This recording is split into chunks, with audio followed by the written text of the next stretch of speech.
রাজশাহী। এখন শুনবেন স্থানীয় বাংলা সংবাদ। আসসালামু আলাইকুম। বাংলাদেশ বেতার রাজশাহী স্থানীয় সংবাদ পড়ছি রুকসান আক্তার লাকি। রাজশাহীর জেলা প্রশাসক আফিয়া আক্তার নগরীর তানোরে সুধীজন ও রাজনৈতিক নেতা এবং উপজেলা কর্মকর্তাদের সাথে মতবিনিময় সভা করেছেন। গতকাল উপজেলা প্রশাসনের আয়োজনে উপজেলা সম্মেলন কক্ষে অনুষ্ঠিত হয় এই মতবিনিময় সভা। এতে বক্তব্য রাখেন সহকারী কমিশনার ভূমি মাস্তুরা আমিনা। মতবিনিময় সভায় প্রধান অতিথি বলেন, বিগত সময়ে যে সিন্ডিকেট গড়ে উঠেছে সেটা ভাঙতে একটু সময় লাগবে।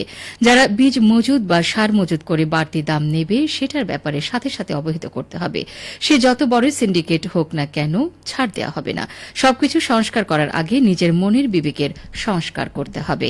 এ সময় উপজেলা প্রশাসনের বিভিন্ন দপ্তরের কর্মকর্তা কর্মচারী ও বিএনপি জামায়াতের নেতাকর্মীরা উপস্থিত ছিলেন। সভা শেষে জেলা প্রশাসক সরকারি মডেল প্রাথমিক বিদ্যালয় পরিদর্শন করেন। বরেন্দ্র অঞ্চল উপযোগী খরা সহনশীল ও কোম্পানি নির্ভর স্থানীয় ধান বৈচিত্র্য নির্বাচনে কৃষক নেতৃত্বে জাত বাছাই কার্যক্রমের গবেষণা পর থেকে 5 ধরনের ধানজাত নির্বাচন করেছে কৃষকগণ। গতকাল রাজশাহীর পবা উপজেলার তেতুলিয়া ডাঙ্গা গ্রামের কৃষক কৃষানীরা 14টি স্থানীয় ধান বৈচিত্র্য থেকে চূড়ান্ত ধানজাত নির্বাচনের জন্য কৃষক মাঠ দিবসের আয়োজন করেন।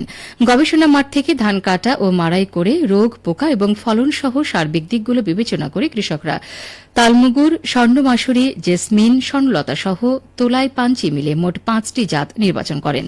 উন্নয়ন গবেষণা প্রতিষ্ঠান বারশিক ও তেতুলিয়া ডাঙ্গা সার্বিক গ্রাম উন্নয়ন সংগঠনের যৌথ উদ্যোগে চলতি আমন মৌসুমে কৃষক নেতৃত্বে প্রায়োগিক কৃষি গবেষণার অংশ হিসেবে স্থানীয় ধানজাত বৈচিত্র্য গবেষণা কার্যক্রমটি পরিচালিত হয়। ধান বৈচিত্র্য বাছাইয়ের কৃষক মাঠ দিবসে উপস্থিত ছিলেন পবা উপজেলার উপসহকারী কৃষি কর্মকর্তা শরীফুল ইসলাম ও আব্দুর রাজ্জাক সহ বরেন্দ্র অঞ্চলের প্রায় 45 জন কৃষক কৃষানী।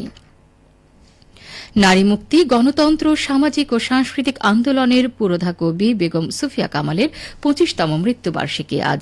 1999 সালের এই দিনে তিনি ইন্তেকাল করেন। 1911 সালে বরিশালের এক সম্ভ্রান্ত মুসলিম পরিবারে জন্মগ্রহণ করেন তিনি।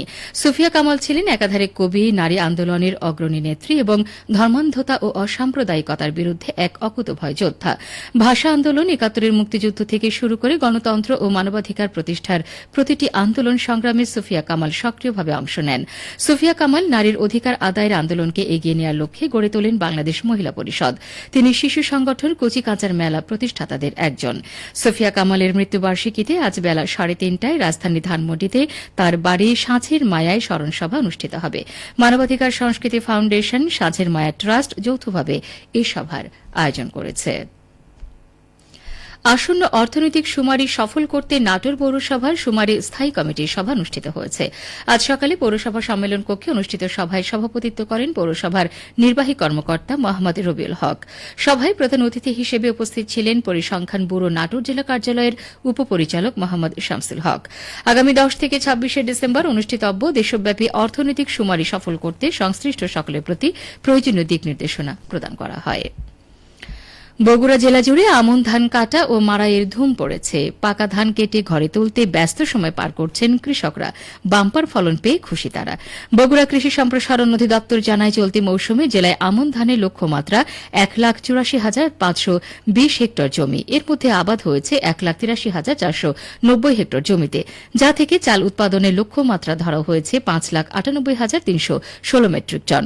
বগুড়া কৃষি সম্প্রসারণ অধিদপ্তরের উপপরিচালক মতলবুর রহমান জানান, জেলায় এবার আমন ধানের ফলন অনেক ভালো হয়েছে। আবহাওয়া অনুকূলে থাকলে চাষিরা ধান চাষে লাভবান হবেন। রাজশাহীতে বার্ষিক ক্রীড়া কর্মসূচি 2024-25 আওতায় বিশেষ চাহিদা সম্পন্ন শিশুদের ক্রীড়া আনন্দ উৎসব 2024 অনুষ্ঠিত হয়েছে। গতকাল নগরীর শিশু একাডেমি মিলনায়তনে জেলা প্রশাসন ও জেলা ক্রীড়া অফিস রাজশাহীর আয়োজনে বিশেষ চাহিদা সম্পন্ন শিশুদের ক্রীড়া আনন্দ উৎসব 2024-এর আনুষ্ঠানিক উদ্বোধন করা হয়। এতে রাজশাহীর অতিরিক্ত জেলা প্রশাসক শিক্ষা ও আইসিটি টুকটুক তালুকদার প্রধান অতিথি হিসেবে বক্তৃতা করেন। প্রধান অতিথির বক্তব্যে তিনি বলেন, বিশেষ চাহিদা সম্পন্ন শিশুদের প্রতিভাগুলোকে বিকশিত করে সুন্দরভাবে গড়ে তোলার দায়িত্ব সকলের। রাজশাহী জেলার 5টি স্কুলের প্রায় 100 জন বিশেষ চাহিদা সম্পন্ন শিশুদের নিয়ে এই ক্রীড়া অনুষ্ঠান ও উৎসব অনুষ্ঠিত হয়। এতে বিভিন্ন দৌড়, বল তোলা, যেমন খুশি তেমন সাজো সহ বিভিন্ন প্রতিযোগিতার আয়োজন করা হয়।